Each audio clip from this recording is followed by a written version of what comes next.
They said the trial would be routine, but nothing could have prepared anyone for this. Cameras caught every second as the packed courtroom turned into a battlefield of gasps, shouts, and disbelief. The air was thick. You could feel the tension crawling over your skin as a witness nobody expected took the stand. His voice trembled at first, but what came out next? It was a verbal explosion that shattered the silence. Lil Durk was the one who planned it all, the witness declared, eyes darting toward the defense table. In that moment, jaws dropped. Lawyers froze mid-pen stroke. Even the judge's gavel seemed useless against the chaos erupting in the gallery.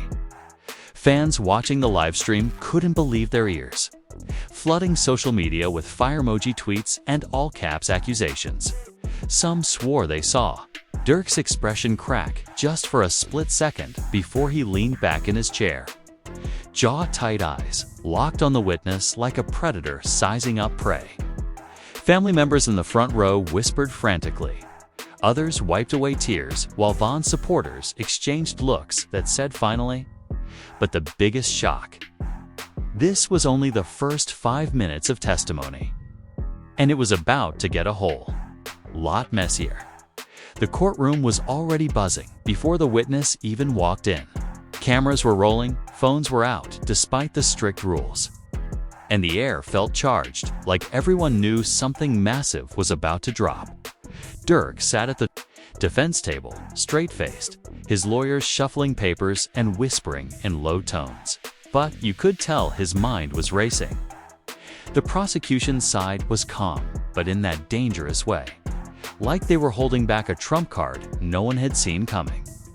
Then the door at the back of the courtroom swung open. People leaned forward, murmuring, and you could hear a few gasps. As the witness stepped forward, it wasn't just some random face from the streets. No. This was someone from the inside. Someone who, according to whispers, had been close enough to both Durk and Von to know the unfiltered truth. His name was kept under wraps until this very moment.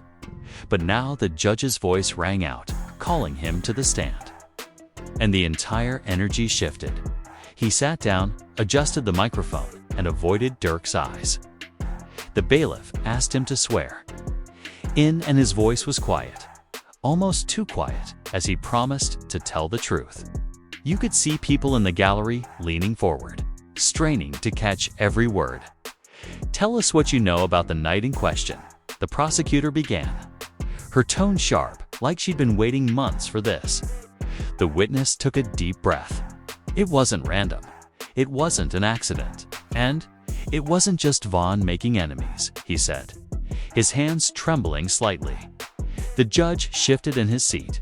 The defense lawyer immediately objected. But the prosecutor waved it off, insisting the witness be allowed to continue. What do you mean by that? She pressed. I mean, the witness said, glancing toward Durk now. This was planned. Weeks before it happened, there were conversations, strategies, who would be where. And the person pulling the strings was Durk. The room exploded. In sound, people shouting, others covering their mouths in shock. Von's cousin in the front row let out a loud gasp, while a woman next to her began to cry silently. The judge slammed his gavel, demanding order, but it was like trying to stop a storm with your bare hands. Durk didn't move, didn't flinch. He just stared, eyes locked on the witness, his jawline tense enough to cut glass. The prosecutor paced, slowly letting the tension linger before asking, "And you know this how?" The witness nodded. "Because I was there. I heard the conversations, I saw the texts, I saw the map." The defense attorney shot up again, objecting on grounds of hearsay and lack of evidence.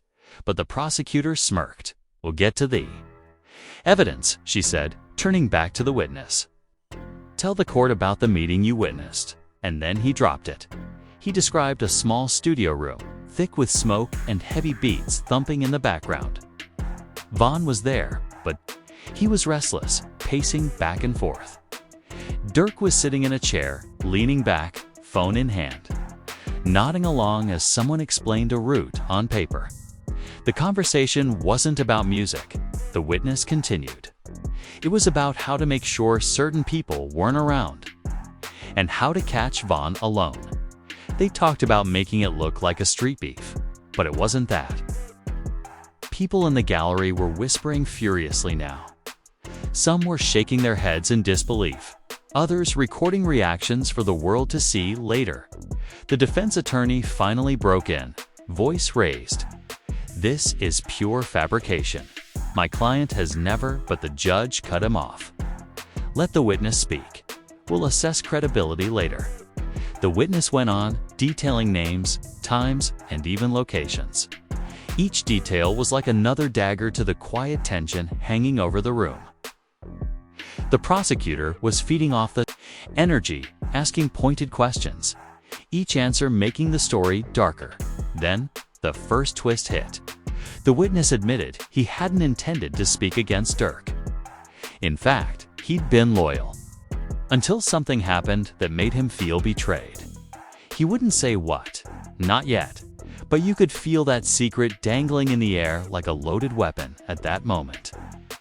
Durk finally spoke, his voice low, but cutting through the room. "You know you're lying, right? And you know why you're lying?"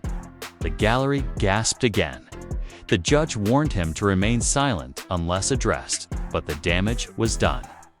The witness's face tightened, and for a split second, his eyes glistened like he was holding back something big. The prosecutor sensed it. "What does he mean? Why would you be lying?" The witness shook his head, lips pressed together. "I'm not lying.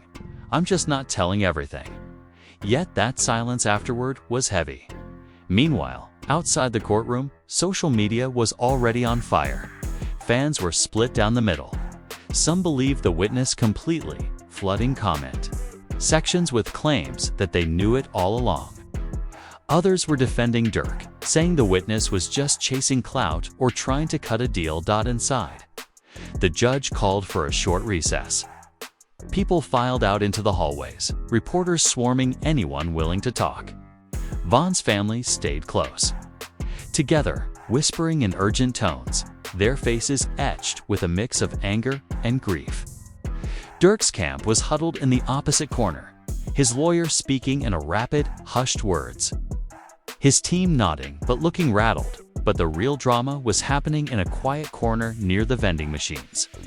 Two women, both claiming to have been part of Durk's inner circle, were arguing. One said the witness was telling the truth. The other swore he was twisting events to make Durk look bad. Their voices grew louder, drawing a small crowd. "He ain't no saint," the first woman snapped. "Y'all act like he couldn't have pulled this off. You just mad you ain't in the circle no more," the second shot back. "This ain't about Vaughn, it's about revenge." The argument was cut short when security told everyone to move back toward the courtroom. Recess was over. Everyone took their seats again, the witness returning to the stand. His hands were steadier now, like he'd found his footing. The prosecutor leaned in. "You said earlier there was a reason you changed your mind about protecting Durk. The court deserves to hear it." The witness hesitated, glanced toward the gallery, then back at the prosecutor. "Because he turned on me first.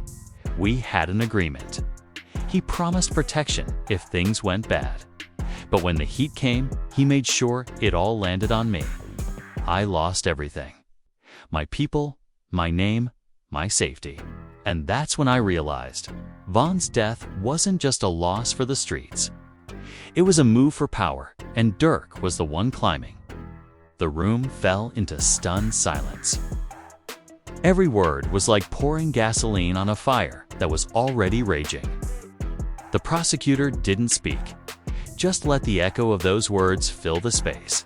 And that's when the defense lawyer rose slowly, his eyes locked on the witness, ready to start tearing holes in the story. But before he could speak, the witness smirked, almost like he knew exactly what was coming. The defense lawyer adjusted his tie, stepped forward, and spoke in a slow, deliberate tone. "You seem very sure of your story," he began, his voice dripping with skepticism. "But isn't it true that you're currently facing charges of your own, charges that could be reduced if you give the prosecution what they want to hear?" A ripple of murmurs swept through the gallery. The witness didn't flinch, but his jaw tightened. "I'm not here to cut a deal," he replied, voice low but steady. "I'm here because the truth is finally coming out." The lawyer smirked. "The truth, or your version of it?" He leaned closer. "Isn't it true that you were removed from Durk's team because of, let's just say, money that went missing?" A sharp intake of breath could be heard from someone. "Oh, I know a lot," the lawyer said, pacing slowly in front of the jury. "I know you were desperate. I know you were angry. And I know you've been telling different stories to different people for months. So why should anyone believe you now?" The witness's lips curled into a bitter smile. "Because the evidence will back me up." The prosecutor leaned forward at the mention of evidence while the judge's eyebrow arched. "What evidence?" the lawyer asked, his tone mocking. "Phone records, messages, a recording." The witness said calmly. The entire courtroom went still. A recording. Those two words hung in the air like a THUNDERCLOUD. The lawyer's smirk faded slightly, but he quickly regained his composure. "And where, pray tell, is this so-called recording?" The witness shifted in his seat. "With someone who isn't here today. But it's real, and when it comes out, it'll prove everything." The defense attorney turned toward the jury, spreading his arms. "Ladies and gentlemen, you see? Vague promises, invisible evidence, and a man with every reason to lie." But the jury didn't look convinced. Some were leaning forward, clearly intrigued by the mention of a recording. Sensing the shift, the prosecutor stood. "No further questions from the defense." "Good, let's continue." The witness straightened up. "There's something else you should know," he said. "UNPROMPTED." The prosecutor nodded for him to go on.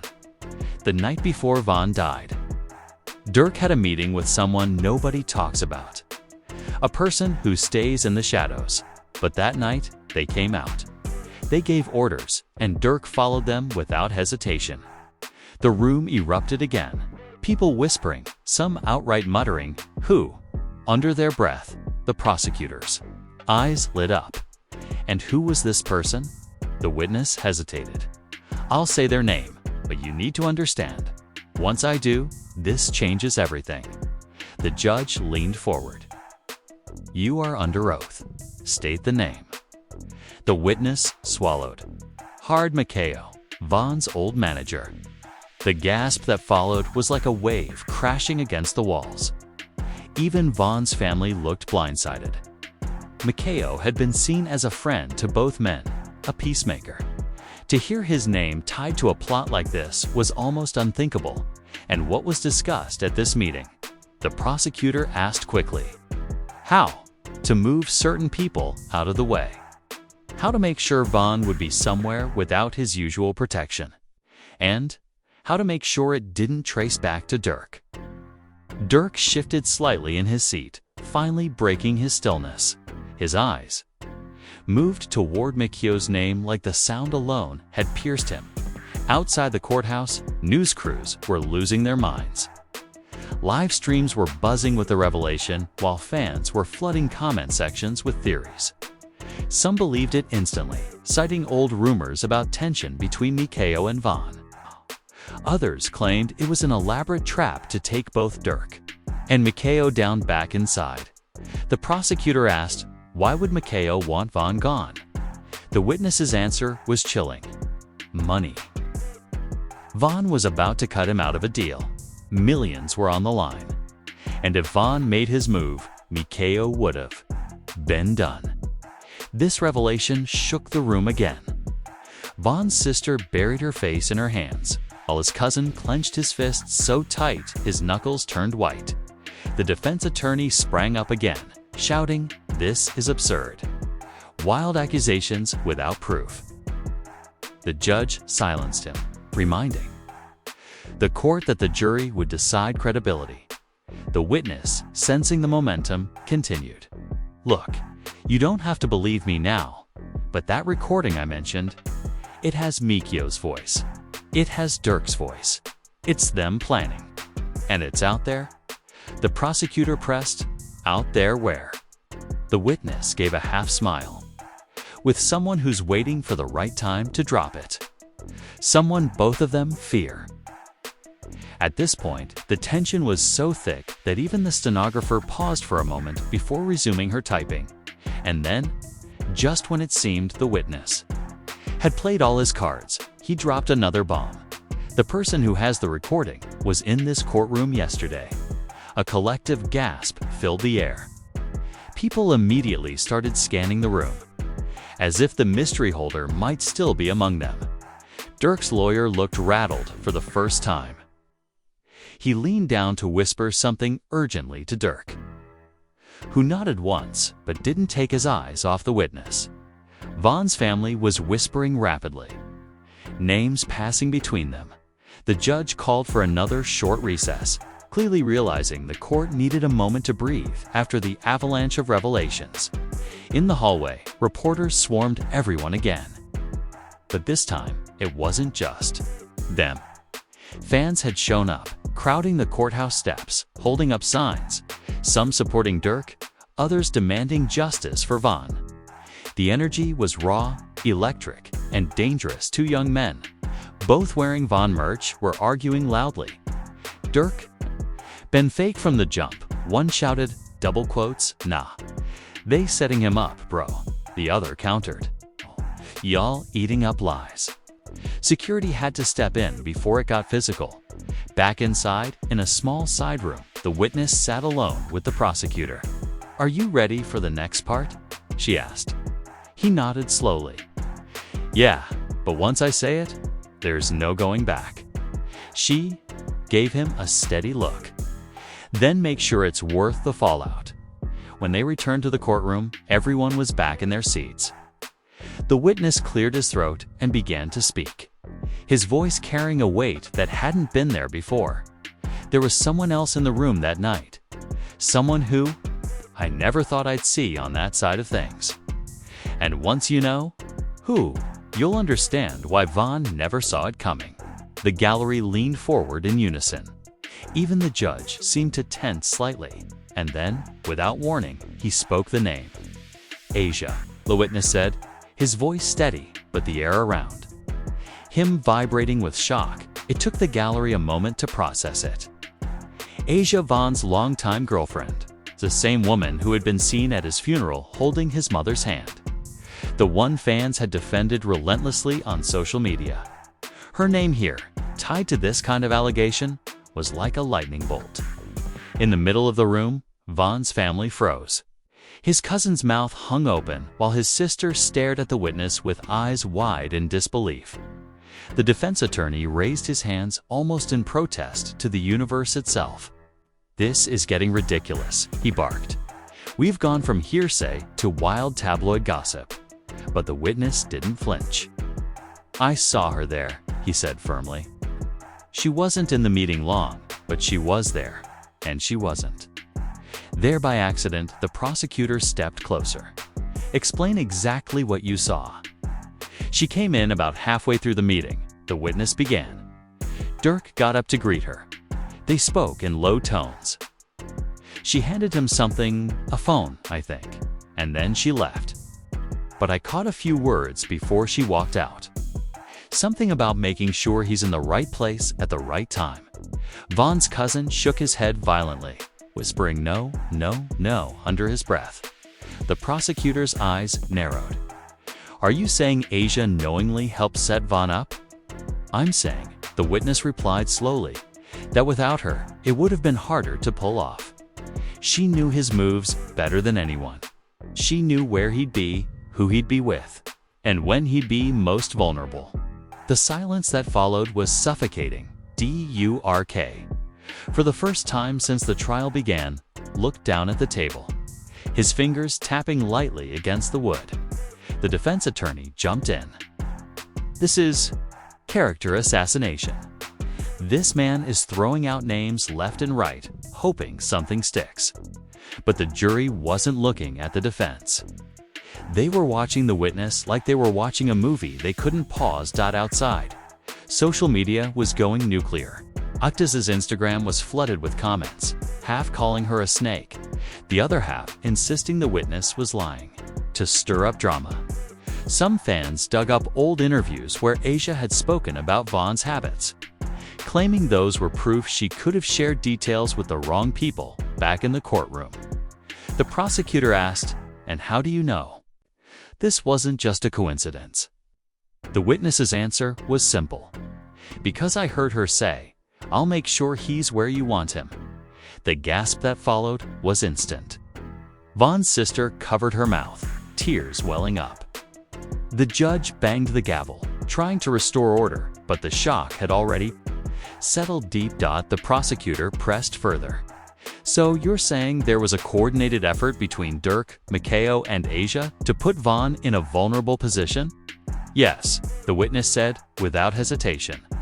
The defense attorney scoffed, "And we're just supposed to take your word for it?" "No," the witness shot back. "You're supposed to wait until the recording drops." That sentence alone set off another wave of murmurs. The judge sighed, clearly frustrated with the circus-like energy, but allowed the questioning to continue. "So where was this meeting exactly?" the prosecutor asked. "A studio on the west side," the witness answered. "One Durk used to rent out for private sessions. No cameras inside, no security check at the door if you knew the right people." Then the witness leaned forward slightly, as if the next thing he was about to say was more dangerous than anything before. "And there was one other person in the room, someone nobody has mentioned. And if they're smart, they'll disappear before this case is over." The entire room seemed to lean toward him. He hesitated, looked at Durk, then at the prosecutor. "Do you really want me to say their name in open court?" The prosecutor didn't blink. "Yes," the witness exhaled. Slowly, it was Tyrell, the guy who used to handle security for both of them. This caused chaos again. Tyrell had been seen as loyal to Vaughn, a friend who'd been by his side for years. Now his name was being thrown into the mix, and fans online were already digging through old photos, pointing out times he'd been seen with Durk instead of Vaughn. Vaughn's cousin yelled from the gallery, "That's a lie," and had to be restrained by security. The judge warned everyone that another outburst would have people removed. The witness kept going. Tyrell was the one who made sure Vaughn's usual bodyguard couldn't be there that night. He told him the location changed, then made sure Vaughn showed up where Durk wanted him. The defense attorney tried to object again, but his voice was drowned out by the noise in the gallery. And just when everyone thought the day's drama had reached its limit, the witness leaned back and said quietly, "And if you think that's the end of the list, you're wrong." The judge called for a final recess of the day, saying court would resume tomorrow. People began filing out, buzzing with shock over the revelations. In the hallway, reporters scrambled to get statements from anyone connected to the case. Vaughn's family refused to speak. Durk's camp walked quickly past, faces grim, but in a quiet corner, the witness was speaking to the prosecutor again. "If I go deeper tomorrow, they're gonna come after me," he said. "We can get you protection," she replied. He shook his head. "Protection won't matter. Once I say the next name, everyone will know I'm the reason this whole thing blew up." That night, social media was ablaze. YouTube lives, Twitter spaces, Instagram lives, everyone was dissecting the days. Testimony. Some fans were posting justice for Vaughn hashtags, others defending Durk with just as much passion. Asia's silence was being interpreted as guilt by some, while others claimed she was simply protecting herself from the public storm. In the middle of it all, a grainy 8-second audio clip began circulating online. It was hard to hear, but some swore it was Durk's voice. Others said it was faked. Either way, it was enough to throw gasoline on the fire. By morning, the courthouse was surrounded by even more people. Tensions were high, with police adding extra barricades and patrols. Inside, the judge warned everyone that today's testimony would continue without interruption. The witness took the stand again, his face more serious than the day before. The prosecutor said softly, "You told me last night there's another name. Are you ready to say it?" The witness glanced around the courtroom, then nodded. "Yeah, and once I do, there's no going back." The prosecutor gestured for him to continue. He looked straight at Durk, then back at the jury.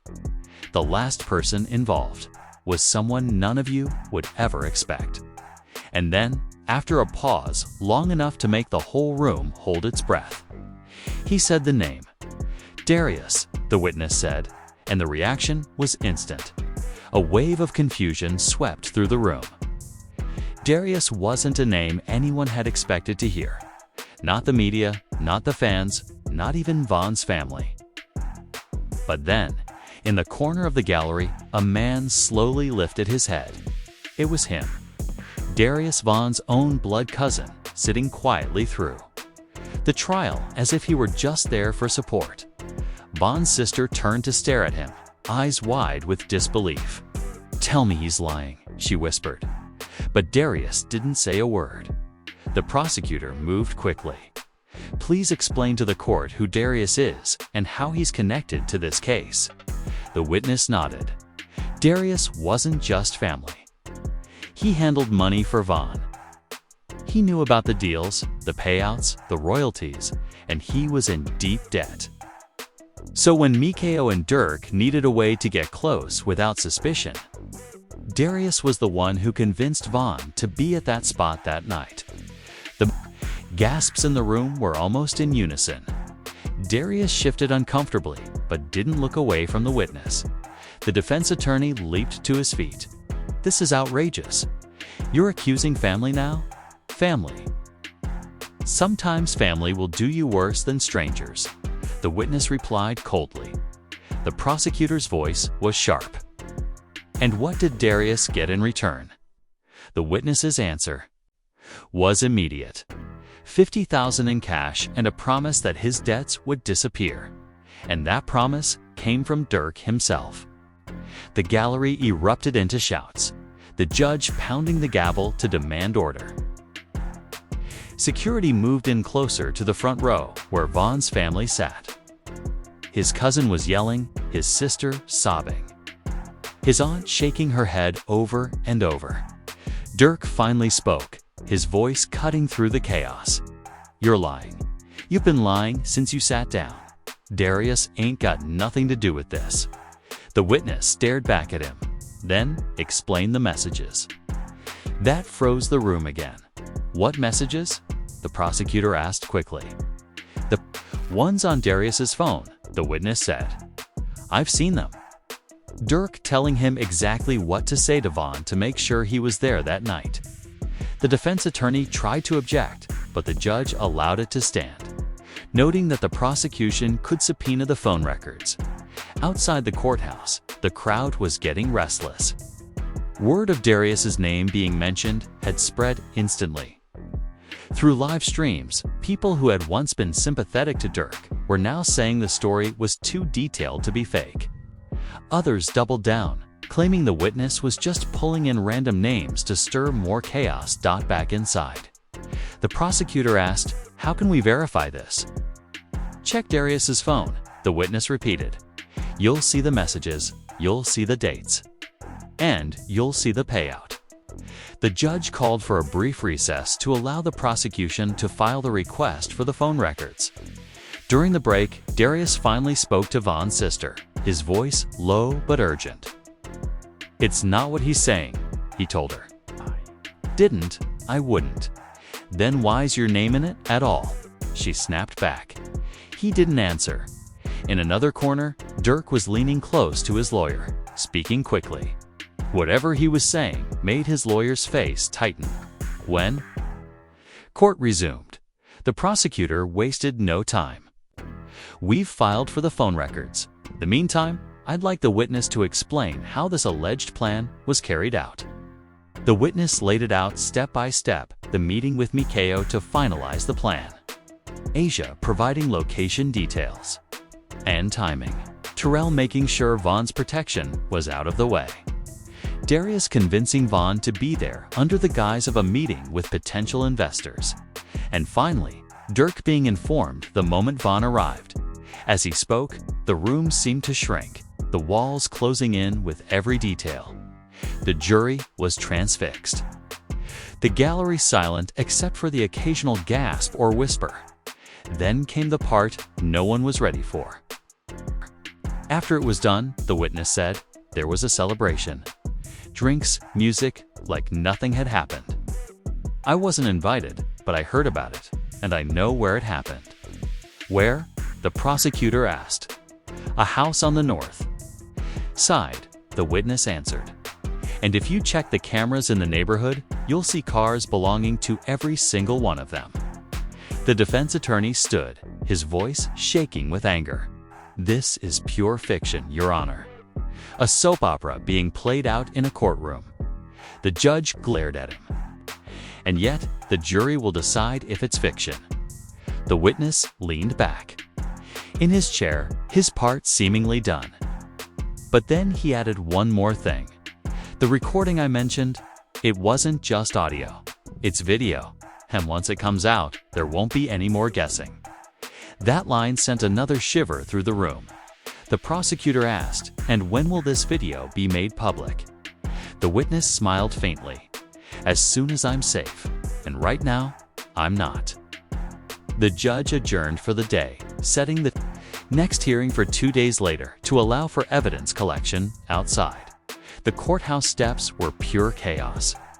Reporters shouting over each other, fans holding up signs. Some chanting for Durk's release, others calling for his head. Vaughn's family left without speaking to the press, their faces a mix of heartbreak and disbelief.